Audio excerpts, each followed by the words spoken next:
Selamat sejahtera dan juga selamat petang kepada Dr. Tan dan rakan-rakan sekalian. Saya Nur Alam Bidam Hamzah akan membentangkan seni bina Korea. Okay, kandungan saya iaitu pengenalan rumah Korea, istana Korea dan juga kesimpulan. Okay, pengenalan. Sejak imigrasi orang-orang yang berasal dari Siberia dan Manchuria, Korea telah menyimpan pengaruh seni bina Cina dalam karya tersebut kerana mempunyai hubungan yang erat. Seperti seni bina Korea yang lain, seni bina ini dicirikan oleh kecenderungan naturalistik, kesederhanaan, ekonomi bentuk dan juga penghindaran ekstrim. Okay, kita masuk kepada Hanok. Hanok ni kita boleh bagikan kepada dua. Iaitu kelas bawahan dan juga kelas atasan. Kelas bawahan terbagi kepada dua, iaitu Nowajib dan juga Chogajib. Nowajib iaitu bumbung daripada kayu. Chogajib pula bumbung daripada jerami. Kalau kelas atasan pula dipanggil Giwajib, yang bumbungnya dibuat daripada jubin. Okay, Hanok. Hanok ni merupakan rumah tradisional Korea yang sebahagian besarnya diperbuat daripada kayu, batu dan juga tanah. Okay, kayu digunakan untuk tiang dan maru iaitu ruang utama. Batu pula digunakan untuk alat pemanas ondol dan tanah liat pula untuk lantai dan dinding. Dari bahan-bahan tersebut, Hanok menggunakan tanah liat dalam jumlah yang sangat banyak, bukan hanya pada dinding tapi juga untuk atap. Tanah liat inilah yang menjadikan Hanok sejuk pada musim panas dan hangat pada musim sejuk dengan sifat pemanasan dan penyejukan semula jadi. Ciri Hanok yang lain adalah penggunaan hanji, iaitu kertas tradisional Korea yang dibuat daripada kulit pokok mulberry digunakan di setiap permukaan yang rata dalam rumah, termasuk dinding, pintu, shieling dan bahkan lantai. Hanji ni ditampal di pintu kerana kemampuan penebatnya yang sangat baik dan keterusannya, iaitu ia tidak hanya menjaga ruangan tetap hangat tetapi membenarkan sinaran matahari masuk ke dalam rumah.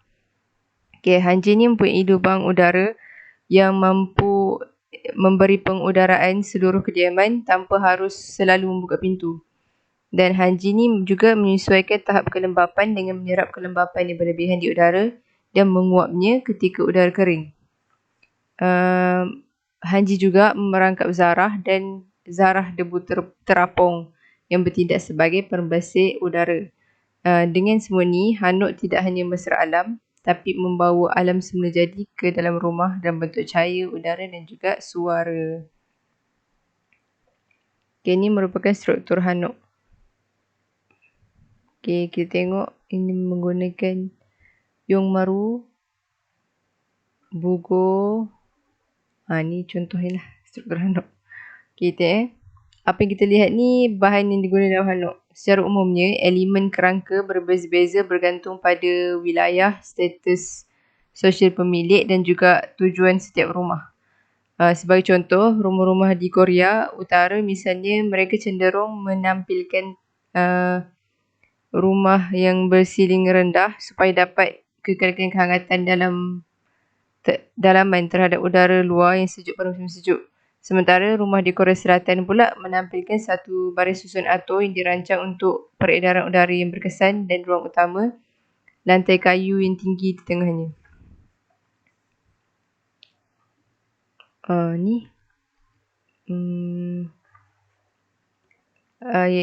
Dalam Hanok, mereka tidak menggunakan bahan lain seperti paku, mereka hanya mencantumkan kayu dengan kayu. Maksudnya dia tak guna paku ke apa, dia guna kayu untuk sambung semua. Okay, susun atur Hanok. Dia ada 3 L-shape layout, square shape layout dan juga U-shape layout. Kalau L, dia dicirikan oleh penampilan sederhana yang dibuat dengan menghubungkan dua rumah bergaris lurus pada sudut yang betul. Bentuk ni disukai oleh keluarga yang menginginkan halaman yang besar walaupun mempunyai ruang dalam yang kecil banding square.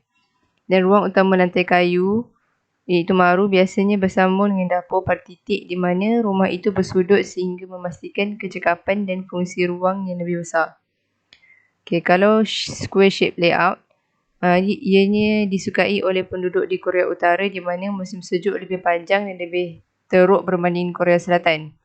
Dikatakan lebih berkesan untuk mengekalkan kehangatan kawasan dalam rumah.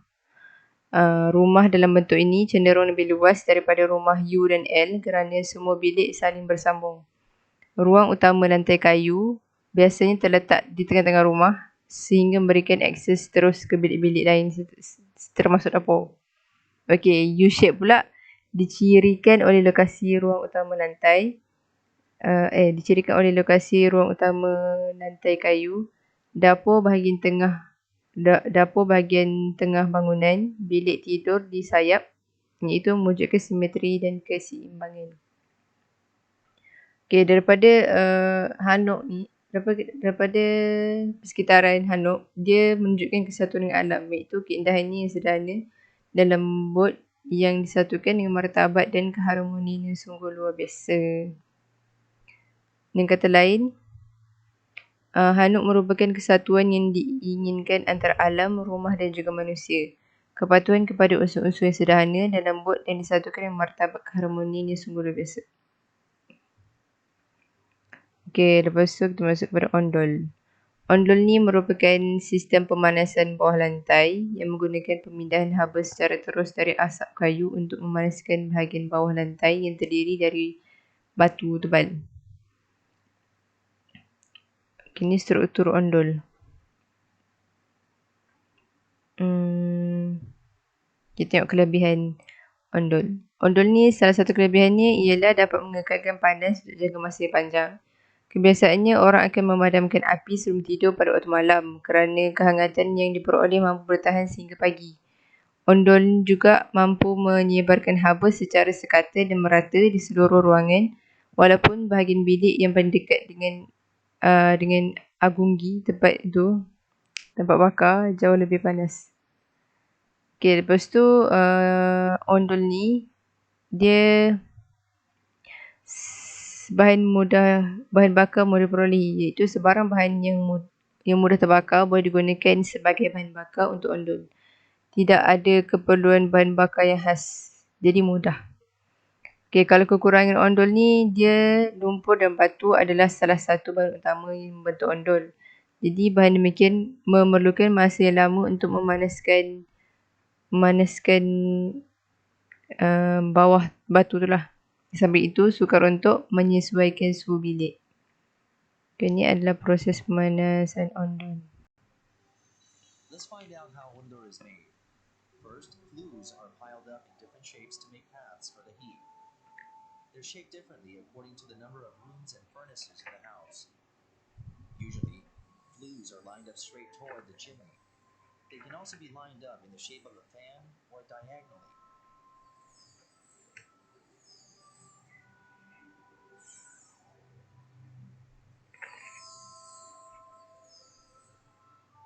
Sometimes when the chimney is next to the furnace, flues are lined up around it so the smoke goes around and exits next to the furnace.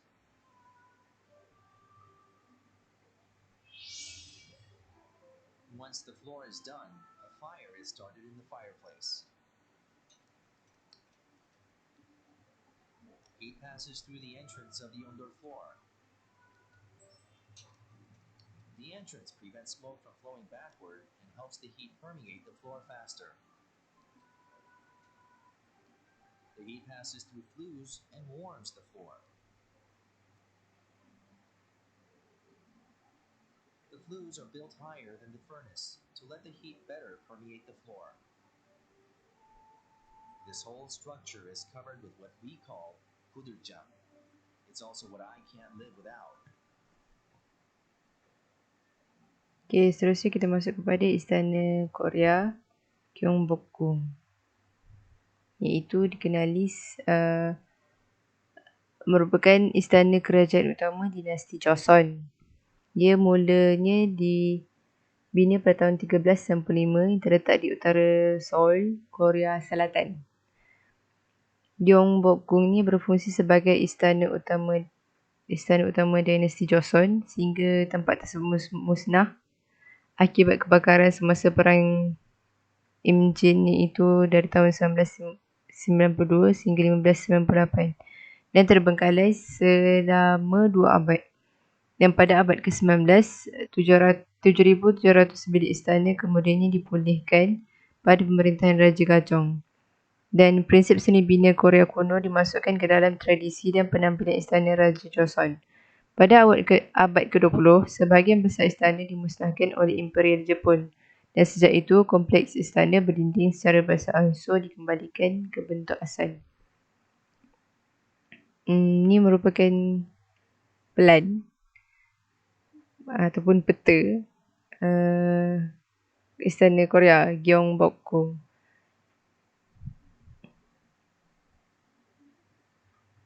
Okay, dekat situ ada, dalam tu antaranya ada Genjongjeon, iaitu di mana raja menggunakan ruang tengah sementara petugas pengadilan menempati ruang samping yang tersisa untuk melindungi, membantu dan menerima perintah. Bangunan ini ditetapkan sebagai Harta Karun Nasional Korea nombor 223 pada 8 Januari 1995.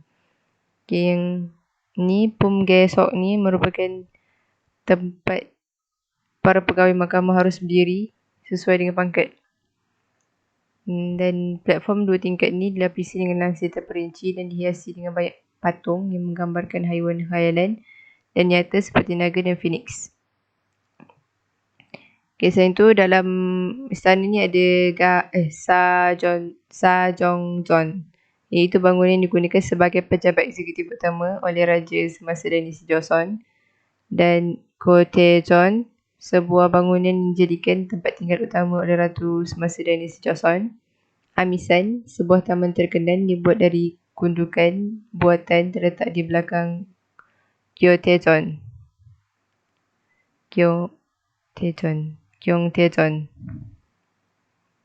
Okey, lepas tu ada Gyeonghwaeru, iaitu dewan yang digunakan untuk mengadakan jamuan makan malam negara yang penting dan istimewa semasa dinasti Joseon. Okey, seterusnya ada juga Hwangwonjeong, iaitu pavilion hexagon kecil 2 tingkat yang dibina sekitar tahun 1873 atas perintah Raja Gojong ketika kediaman Geuncheonggung dibina di sebelah utara di dalam Gyeongbokgung. Pavilion itu dibina di sebuah pulau buatan, sebuah tasik bernama Hwangwonji dan sebuah jambatan bernama Chwihyeonggyo menghubungkannya dengan perkarangan istana. Okey, Chibokche ni pula perpustakaan peribadi 2 tingkat yang digunakan oleh Raja Gojong. Bangunan ini secara unik menunjukkan pengaruh besar seni bina Cina dan bukan seni bina istana tradisional Korea. Okay, simpulannya kita dapat tengok seni bina Korea ni dapat dilihat dalam pembinaan rumah dan juga istana Korea. Seni bina Korea juga mempunyai perbezaan yang keunikan tersendiri, iaitu seni binanya mempunyai hubungan dengan alam sekitar dan mempengaruhi kehidupan sehari masyarakat. Dan kita juga dapat lihat bahawa seni bina Korea ni mempunyai pengaruh daripada luar seperti China. Okay, itu saja daripada saya. Sekian, terima kasih.